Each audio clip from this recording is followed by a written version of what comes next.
भारत दुनिया का सबसे बड़ा डेमोक्रेटिक कंट्री है। अब डेमोक्रेटिक कंट्री का मतलब होता है जहाँ पे लोगों का तंत्र होता है, लोकतंत्र।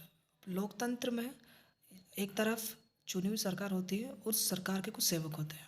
आज हम उन्हीं सेवकों में से किसी एक सेवक की बात करेंगे जिसे हम एसडीएम के नाम से जानते हैं। एसडीएम एक जिले का एक सब डिवीज़न का सबसे बड़ा ऑफिसर होता है जो उस सब डिवीज़न का सर्वे सर्वा कहलाता है। लोगों के मन में ये बहुत सारे विचार आते हैं कि एसडीएम कैसे बने हैं, तो आज हम उसमें कुछ पहलुओं पर चर्चा करेंगे और पता करेंगे कि एसडीएम कैसे बना जाता है।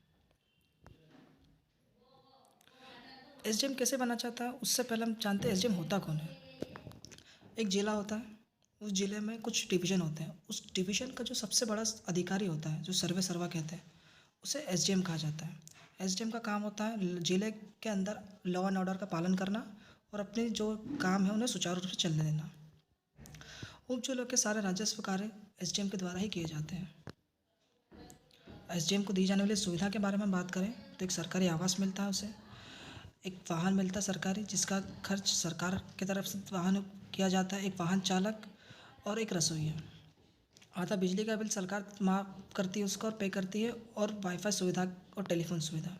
इन सब के अलावा जो सबसे ज़्यादा मिलता है उसे वो होती है इज्जत। समाज में उसे एक इज्जत इतनी मिलती है कि वो जो काम करना चाहता है वो कर सकता है। बात करें सर एसडीएम बनते कैसे हैं। हर एक राज्य में पब्लिक सर्विस कमीशन लोक सेवा आयोग होता है जो अपनी समय समय पर परीक्षा आयोजित करता है। राज्यवार परीक्षा अलग होती है। मैं मध्य प्रदेश लोक सेवा आयोग की ओर से आयोजित की जाने वाली परीक्षा के बारे में आपको बताता हूँ, जिसमें दो महत्वपूर्ण पद होते हैं, एसडीएम और डीएसपी।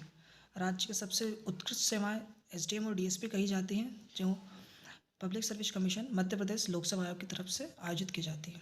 3 चरणों में परीक्षा होती है, प्रारंभिक परीक्षा, मुख्य परीक्षा और साक्षात्कार। आइए हम देखते हैं प्रारंभिक परीक्षा, प्रिलिमिनरी एग्जामिनेशन। मध्य प्रदेश लोक सेवा आयोग इंदौर की तरफ से यह 2 चरणों में आयोजित की जाती है। प्रथम पत्र सामान्य ज्ञान का और द्वितीय पत्र अभिरुचि, सामान्य अभिरुचि। दोनों प्रश्न 100 नंबर के होते हैं जिसमें कोई नेगेटिव मार्किंग नहीं होती है। और सेकंड पेपर जो सामान्य अभिरुचि होता है वो सिर्फ क्वालिफाइंग नेचर का होता है, जिसे आप 33% मार्क्स ला के क्वालिफाई कर सकते हैं। आपकी जो रैंक बनती है वो प्रथम प्रश्न पत्र जो सामान्य ज्ञान का होता है उससे बनती है। इसमें सबसे ज़्यादा महत्वपूर्ण पद होता है अपना मध्य प्रदेश का सामान्य ज्ञान, जो सबसे अधिक नंबरों में पूछा जाता है।